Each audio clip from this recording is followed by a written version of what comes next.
Welcome back to Lab Cyber. So Anthropic have just released their brand new Claude model, the Claude Fable 5, to the general public. So what I want to do in today's video is to give you a very quick overview of what this new AI model is, what it can do, its capabilities, and how it is significantly different from all the previous Claude models we've gotten. We do have the article here from Anthropic, which I will use as a source of reference. And right there, they say, today we're launching Claude Fable 5, a Mythos class model that we've made safe for general use. Now, right off the bat, that is a very interesting statement because they're basically saying that Claude Fable 5 has the exact capabilities of Claude Mythos, but we've made it safe for the general public. Now, why is Claude Fable 5 safe? That's because it comes with a bunch of safety guardrails. Now, over here, they say that releasing a model this capable comes with risks.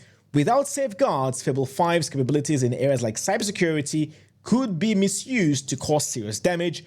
We've therefore launched a model with safeguards that means queries on some topics will instead receive a response from our next most capable model, the Claude Opus 4.8. The point being here that if you were to send a query or a prompt to Claude Fable 5 that might be deemed to be malicious in nature, but Fable 5 cannot verify whether it is true or not, what Fable 5 will do is that it will take the conservative approach to block that query by default. It's not going to give any sort of benefit of a doubt to the user. So what it will do is that it will downgrade your request to the next AI model, which is Opus 4.8. The point here is that Opus 4.8 doesn't have the same capabilities or cybersecurity capabilities as Fable 5. Now, I actually tried this, okay? I went to my Claude account and I turned on Fable 5. And I said, tell me how to hack a computer system. Now, here's the thing, okay?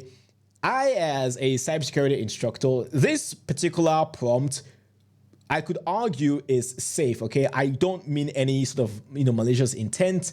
It could be that I'm simply doing this purely for educational purposes, okay?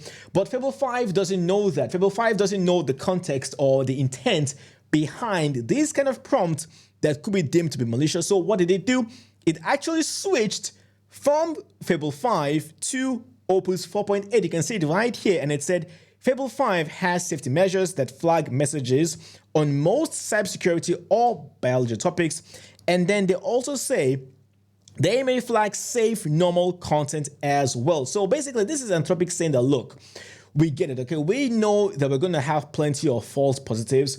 There will be certain kinds of queries or prompts that while they might actually be innocent in nature, because Fable 5 is so powerful and because Fable 5 cannot really tell what the intent is behind a particular kind of prompt or query, it will take the conservative approach to block that query by default. So I personally understand where Anthropic are coming from, and I do believe that over time, these AI models will become even better at context and will be able to take very, very good guesses as to the intent behind certain kinds of prompts.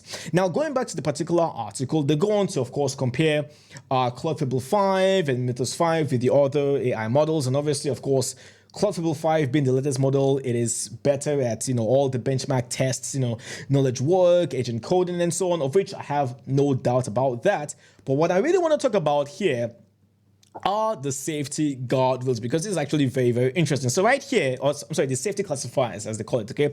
So they say here that the frontier cybersecurity and research biology capabilities of Mythos class models mean that they pose a substantial risk of uplift to malicious actors. Now, what I mean by uplift here is that it's not necessarily about Claude Fable 5 or Mythos doing the actual dirty work for the hackers.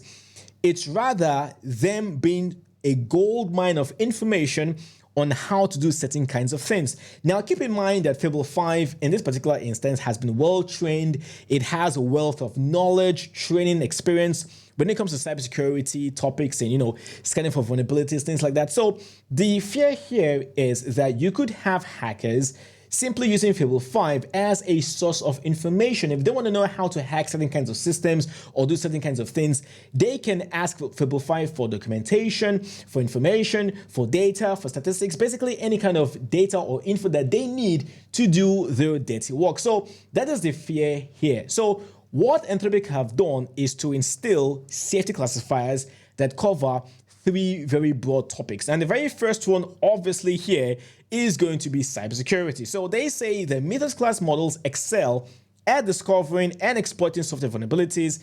They can thus make cyber attacks substantially easier and cheaper to commit. So basically, if you have any kind of prompt or query related to cybersecurity that might be deemed to be harmful or malicious in intent, the classifier will be triggered, and of course, Fable will not respond. And then the other two topics are going to be biology and chemistry, which I think is very, very fascinating. Obviously, they don't want people to use Fable 5 to learn how to build bioweapons and, chemical weapons of mass destruction. And then the third topic involves distillation. So basically, distillation here will involve scraping Claude's capabilities to train rival AI models in authoritarian countries. That's one thing they are particularly concerned about. So those are the three sensitive topics: cybersecurity, biology, chemistry, and of course, distillation. And then very, very importantly, if you are an enterprise user or you're a security user of Claude Fable 5, you should know the new data retention policy. They go on to say that finally, we're making a change to the way we handle business customer data for Fable 5, Mythos 5, and future models with similar or higher capability levels. We will require a 30-day retention for all traffic on Mythos class models on both first and third-party surfaces. Now, they go on to promise that they won't use this data to train new Claude models or for any non-safety related purpose. And we've instituted a new privacy protection, including logging all human access to the data and ensuring its deletion after 30 days in almost all cases. And of course, they go on to say that this data they collect will help them defend against complex and novel attacks, including jailbreaks and so on. So that's basically it for the Claude Fable 5. And yeah, this is very, very fascinating because now for the first time ever, we have a Mythos class model that has been made available to the general public. So what I'm going to be doing in the next few days will be to work with Fable 5, maybe use it for some coding, try to probe it for certain kinds of cybersecurity knowledge, and then just see how it responds. And I might make a follow-up video on how it has performed. So that's basically it for Fable 5. What do you think about this particular new AI model? Where do you think we are headed? Because again, for the first time ever, we have a Mythos class model being made available to the general public. Now, I should also quickly mention the Mythos 5. They've also made Mythos 5 available to more companies, cybersecurity researchers, cybersecurity service companies, things like that. So you do have the Mythos AI model being made available to more and more companies as well, which I think is a good thing because now it's not just about a select group of companies under Project Glasswing. You're having more and more smaller to mid-sized companies joining that list, which I think is actually fascinating. So that's pretty much it for today's video covering Claude Fable 5. If you're new here to the channel, welcome to Lab Cyber. My name is Alex.